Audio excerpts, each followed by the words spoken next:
and geometry, as did John Dee, John Blagrave, and William Bourne.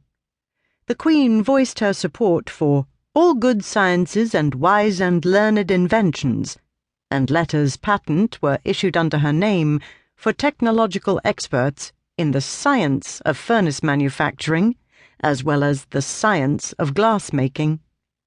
Humphrey Baker promised that he had more ready knowledge in this science of mathematics than most others in England.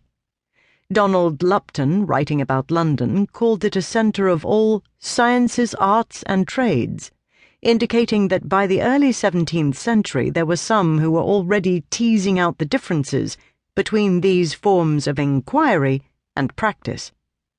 The surgeon George Baker commended Italian and French writers for putting their knowledge of surgical science in the vernacular. His fellow surgeon William Clowes placed medicine and surgery among the sciences and instructed his readers to observe the boundaries that divided science from science. And Francis Bacon looked forward to the time when Englishmen would develop sciences unknown.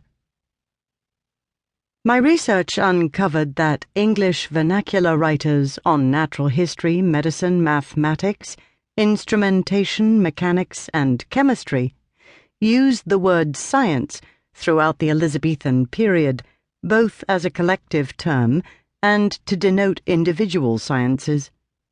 The word appears most often among mathematical and medical authors, but it also creeps into the Crown's language for the letters patent issued for technological inventions, into the works of popular authors like Donald Lupton, who were not writing on science but on the City of London, and even into the Queen's official pronouncements on inventions and monopolies.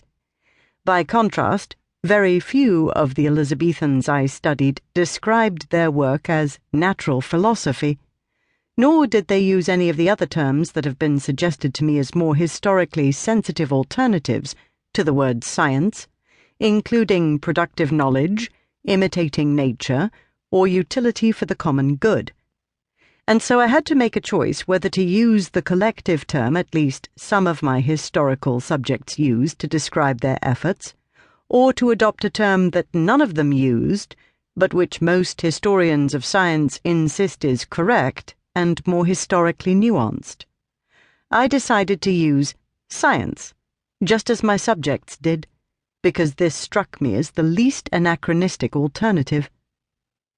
During the Elizabethan period, residents of London were developing an urban sensibility toward the natural world that historians today might fruitfully call vernacular science.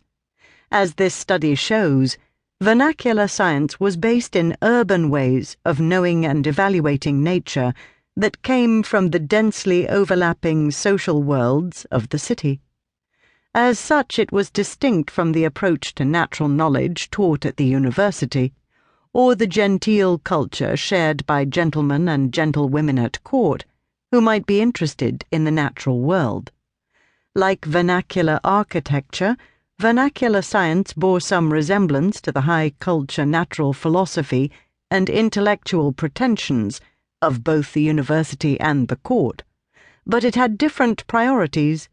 Observation was privileged over tradition, for example, different forms of expression. Sharing experiments was preferred to sharing theoretical knowledge, and different values. Dispute and questioning was accepted as a routine aspect of the business of science. Throughout this book you will find evidence of a contemporary 16th century use of this collective term. Extrapolating from these examples, I also use science throughout as a shorthand collective term to denote Elizabethan Londoners' interest in understanding and exploiting nature, even when the individuals in question did not do so. Quentin Skinner has argued that concepts can exist before the word that has come to designate them. This case is a bit more complicated, since the word science came into usage along with some concept of the natural sciences before we have been willing to admit that it did. This odd state of affairs is evident in the often mentioned but seldom quoted earliest definition for science in the Oxford English Dictionary.